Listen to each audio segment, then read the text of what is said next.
What is up, guys? It is Bob Blah Blah doing another MOAB tutorial, Moab, MOAB, whatever you guys want to call it. And we are on the map Lockdown, which is a map that I do not particularly like, but I feel like I've got a good strategy now to help you get your Moab. Now, as I've said before, these are easy strategies to get the Moab, but getting the actual Moab, as I do a little nice whoop to get that guy, is never easy. It takes a little luck. It takes players who aren't that great. And it takes the right situation. Now, the right situation on this map that you want is them trapped in A. And what you're going to do is use this tunnel. You're going to go back and forth between these two sets of stairs and basically use those stairs as a head glitch. So where only your head is showing like that, make yourself a small target and control, control where they are spawning basically and just destroy them over and over again. Run back and forth in that tunnel repeatedly. I'm not going to sit here and say this is the most exciting way to get a Moab, but these strategy guides I'm making aren't for players who can run around and get Moabs all the time. They are for people who struggle to get Moabs and need a good technique to get one. Now, remember, my first rule of getting a Moab, you have to win. So guys, if you're going to run around and watch your team lose, to me that Moab doesn't even count. You hurt your team. You need to be playing the objective, and so if your team is struggling, that means jumping on flags. Luckily, my team in this game was not struggling. We were handily winning, so I didn't really have to worry about the flag, though I still ended up defending the flag quite a bit. Now, this guy was kind of funny. He's in a riot shield sitting in this corner. Is that really helping your team, buddy? Now, I thought about going over there and trying to kill him, but then sometimes you just got to be safe. What do I have to gain? I have to gain 1 kill, and there's a pretty decent chance I get killed while I'm trying to mess around with that guy, so I just run away. Now, you'll see this once again. I'm just going to run around in this tunnel back and forth, try and figure out where they're spawning. And at the end of this game, though, I do end up having to move around because we run out of time and the spawn flips. And that's going to happen, guys. No Moab goes as planned. There's no way to just control the spawns the whole game and hope you get your Moab in using only one strategy. But I probably get 15 to 18 of my kills using this strategy. Now, I've pretty much started doing this strategy when I play this map probably the last 4 or 5 times. I think every single time I put together at least a 10 or 15 kill streak, and I've had multiple 20 kill streaks. Once again, guys, getting a Moab is going to take some luck because someone can always spawn behind you. Now, one thing you got to watch out for if you're using this strategy, guys, is you got to watch for people spawning in that tunnel. There is a spawn point in that tunnel, so if you're not careful, they will spawn behind you. Now, you see what I'm doing here? These guys were basically tucked away a little too much, so I decided to jump up and go ahead and kill them up there. Now, see that? That guy spawned right there in that tunnel, and that's why you got to be careful. They will spawn right in that little area where I just passed. They will spawn there if you're not careful, and they will surprise you and kill you. Now, we lost C flag, which is bad, but I think we get it back. Eventually, like I said, we're gonna flip the spawns, and I'm gonna have to run away and leave this area. Now, the class I'm using, I've got the MP7 Silence with Rapid Fire, which is one of my favorite setups in the game. I'm running the special, so let me tell you, I've changed my perk setup a little bit. I've switched to my my first is Sleight of Hand Pro, and that's one of the ones I start with, my first blue perk.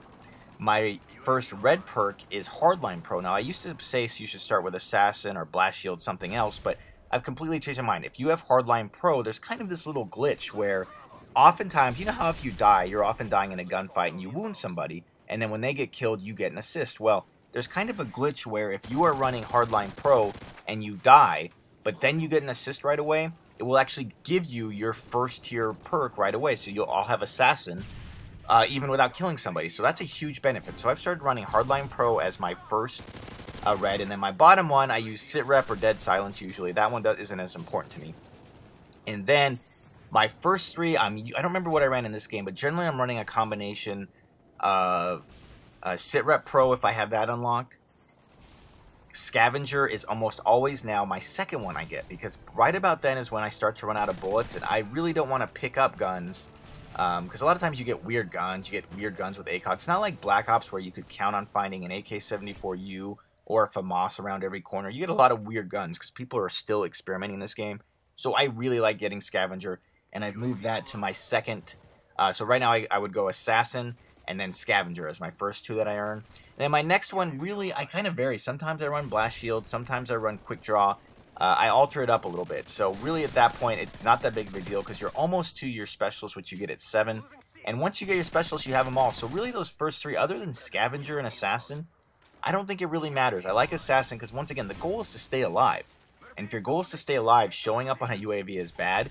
And as much as I talk shit about people who play, you know, nothing but Assassin, the reality is, if you're just playing intelligently going for MW, you should have Assassin on. It's by far the most important perk when trying to stay alive, because when you show up on an advanced UAV, you're probably going to die. So here, we're getting to this stage now where I look at the score, we're at 169. I'm not worrying about flags. We're going to win. We have the math. I'm more worried about, shit, I'm going to run out of time. I don't know how many kills I have, but I know I'm on a pretty good streak. But at some point, you just got to kind of let go and start being aggressive, and I'm going to do that in a second. Now, when it comes to the strategy, Sit Rep Pro, if you have it unlocked, is really nice to have because you can sound whore the hell out of people everywhere. And a dead silence to keep you quiet is also huge because, once again, your goal is to stay alive, so you do not want to, anyone knowing where you are, basically.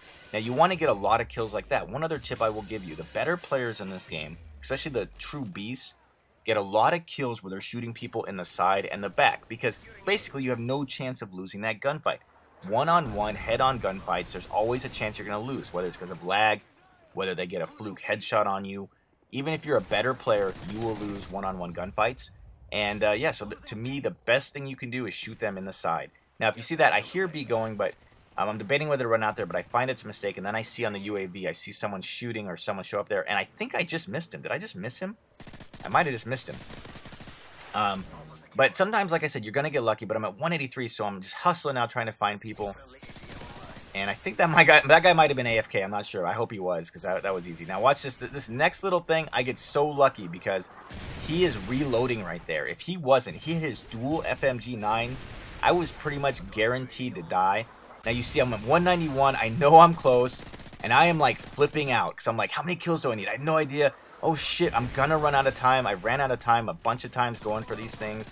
And look at the clock, 195. Am I gonna get my Moab? And yeah, so I'm like freaking out, and I see that red arrow. I'm like, I'm gonna hustle over here, jump out this window. Oh God, please God be over here. Please be somebody. Oh, thank you so much. 198. I pull in the Moab and Moab, whatever. Now watch this though. With 0.1 seconds, 0.1 on my Moab clock, the game ends. So I don't get my free 6 kills from the Moab, but I don't care. I got it. I was happy. And that's my first one on this map, so I was stoked. So I hope you guys learned something from this. Let me know in the comments as you try this. Come back to this video and leave a comment. I'm always curious to know if this worked for you. You don't have to necessarily get a MW3 for this strategy to work. I mean, if you get a good 15-20 kill streak, you know the strategy works. You just got to get lucky next time. And I've had a lot of people respond to my hard hat tutorial that they were able to get their MW3 from that. So that's exciting. I just want you guys to get better and hopefully get that MW3 if you're struggling to get one. So I hope you enjoyed this video. And if you did, give it a like and a favorite. I'll talk to you guys later. Take it easy.